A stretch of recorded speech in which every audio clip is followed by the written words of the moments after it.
Hello, my name is Sarah Bowman, and I'm very excited to be sharing with you all today my plans to enhance our company's staffing efforts through the processes of recruitment, selection, and employee relations. So I'll jump right into it. On the recruitment level, I think it's very important to not only attract new creative employees, but also those seasoned and wise employees who have lots of experience in their field. But let's start with the new and creative employees because we do want some of those too to keep our company current and moving forward. So to recruit those new employees, they're up to date on current information and technology, they're creative, they're driven, and they're excited about work and finally having the chance to be a good change in their workplace. So in order to recruit them, we're really going to want to focus on technology. Seems pretty simple there. Technology, number one. Sites such as LinkedIn, online job boards, things of that nature are what you're really going to want to look for here with your new recruits, those who are young, just graduated college, etc., because that is the first place that they are looking when they're looking for a job. So look at those online job boards, get on LinkedIn, and that's how we are going to find those new recruits.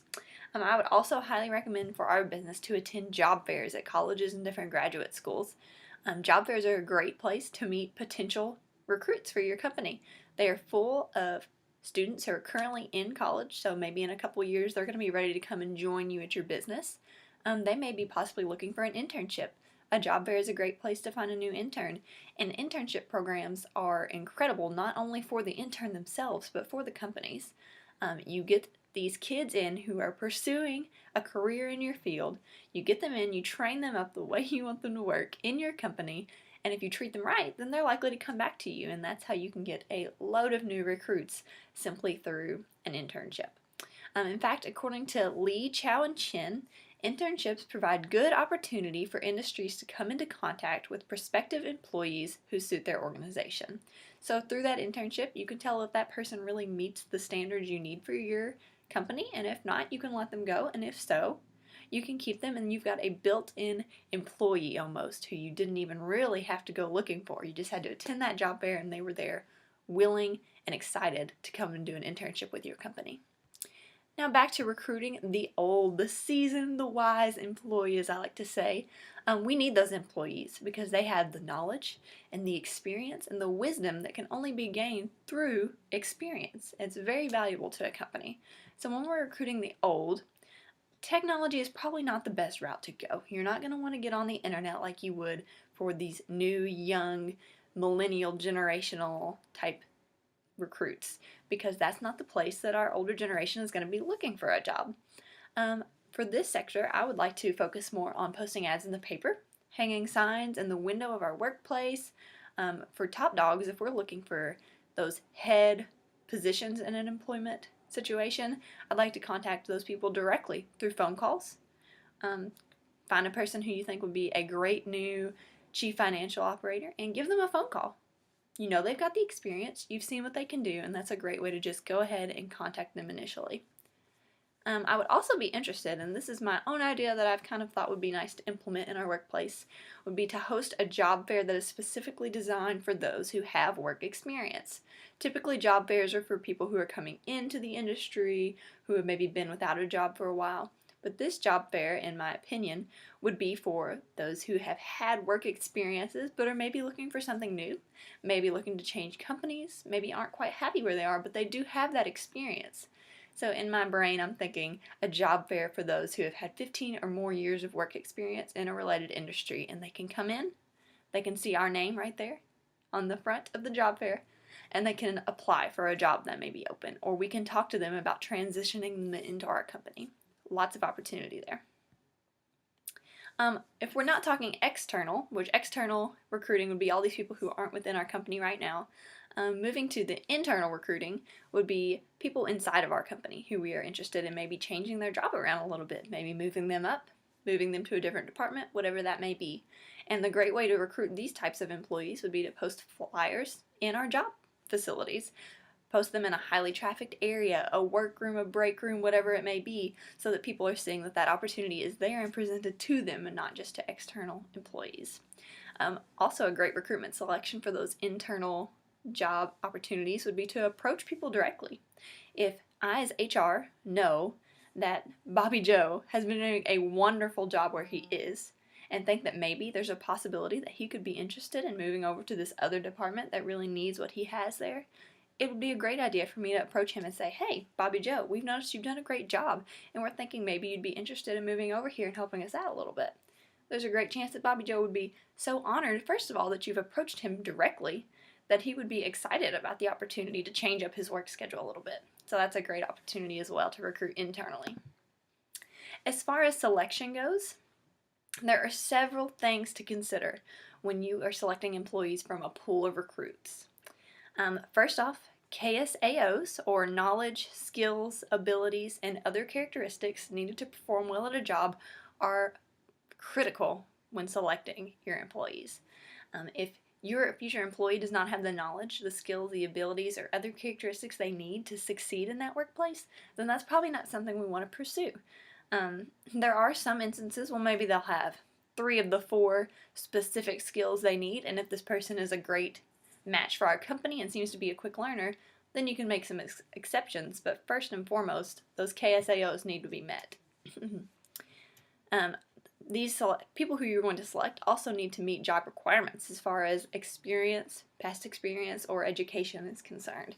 If they don't meet those requirements, it's really easy to just go ahead and nip that in the bud and select from your really qualified pool of applicants. I've also learned while doing some research that the importance of character and attitude in the job is becoming more and more important in our workplace. Companies really seem to have their own sort of vibe to them now, or their own sort of personality.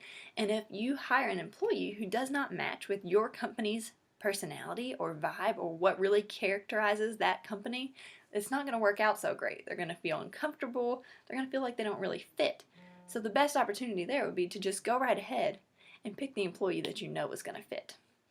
Most companies already have a strong selection process in place regarding the skills and education, those KSAOs and education requirements, but it's also important to recruit them with the appropriate skills and attitudes for a specific workplace, according to Lee, Chow, and Chin.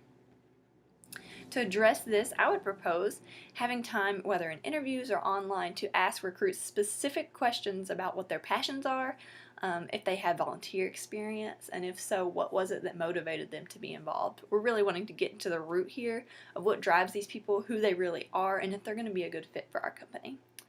This will allow our company to find the best fit on a personality and values level, and who also has the skill to complete the jobs necessary, or to quickly learn them in that case that they may not have 1 or 2 there.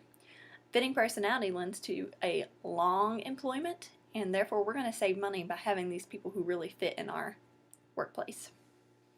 Employment relations is something that I am very passionate about. Once we find those good employees who not only have the skills and knowledge to do a good job in our workplace, but who have the attitudes and the personality that they fit in our workplace, it's so important that we take care of them and make sure that they want to stay with us as a company. So first off, to address that, we need to compensate appropriately.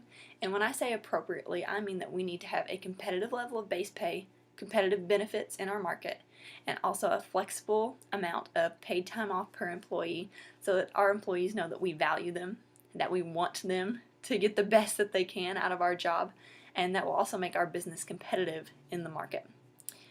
Personally, I would be sure to implement a health and wellness program for both employees' physical and mental health, and for all employees, not just the top dogs. All employees need that health and wellness plan. That ensures our employees not only that we care about them and not just what they can do about this, but their personal self. We care about them, not just what they can do for us. And we actually benefit from that as well. Specifically, Dr. Kent Bottles found that there's an approximately $6 return for every $1 that is invested in a wellness program. That is incredible, and if that is not a benefit for us and for our employees, then I'm not really sure what will be. There's also been found that there's a 25% reduction in sick leave, health insurer cost, and worker compensation and disability cost in those companies who do have a health and wellness program. And those are just benefits we can't pass up, and they also make our employees feel valued. Alongside with all of these aspects, it's very important to show your employees that you care about them on a personal and individual level. No one feels at home in a workplace if your family doesn't know your favorite food or your favorite color. So just taking the time to get to know our employees is going to mean a lot. And I understand there are some boundaries there that don't need to be crossed, but doing small things to let our employees know that we care about them is important. Some ideas that I have had are to have birthday cake once a month in the break room to celebrate all the birthdays for that month. Write a card for each person who has a birthday that month, leave it there with the cake, and everyone gets to celebrate their birthday, and they know that we were thinking about them, that we took the time to think, oh, it's Jeremy's birthday. We should have a cake and we should make him a card. And that personal touch just makes people feel known and loved, and they're going to want to stay where they are. Another little thing that I think would be appropriate was if someone completed a big or important task or finished a big case, whatever it may be, that we take the time to go directly out of our way and approach them and say thank you. Thank you for your hard work. We appreciate you, and we want you to know that you are a great asset to our company and that we do not want to lose you because you are doing great work here. That is so appropriate, and who doesn't like being thanked for hard work? That's the question. An example I had personally is that last summer I worked in Target, and I worked as a cashier, and every time one of us would sell a red card, we would get the option to choose from a little pile of treats, pretty much. So sometimes you would get a cup of coffee for free from the Starbucks kiosk, or perhaps you would get a $10 gift card for selling that red card. Great little idea of just small, personal things that let everyone know your work, you meeting these goals, we value that and we want you to continue on. I think it's very important to implement these small and relatively cheap practices in order to make sure our employees feel known and valued and to cause them to want to stay with our company, saving us a lot of money and not having to go through that recruitment and selection process all over again. So in conclusion, to address our role as HR in recruitment, selection, and employee relations, I plan to focus on attracting young as well as seasoned employees through programs specifically designed for them, as well as those internal employees. I plan to select employees based on their KSAOs, their personality, their character, and their moral fit with our company specifically. And I plan to focus on making each individual employee feel known and valued through providing competitive compensation as well as small personal touches that let them know that we care at our company. Thank you very much.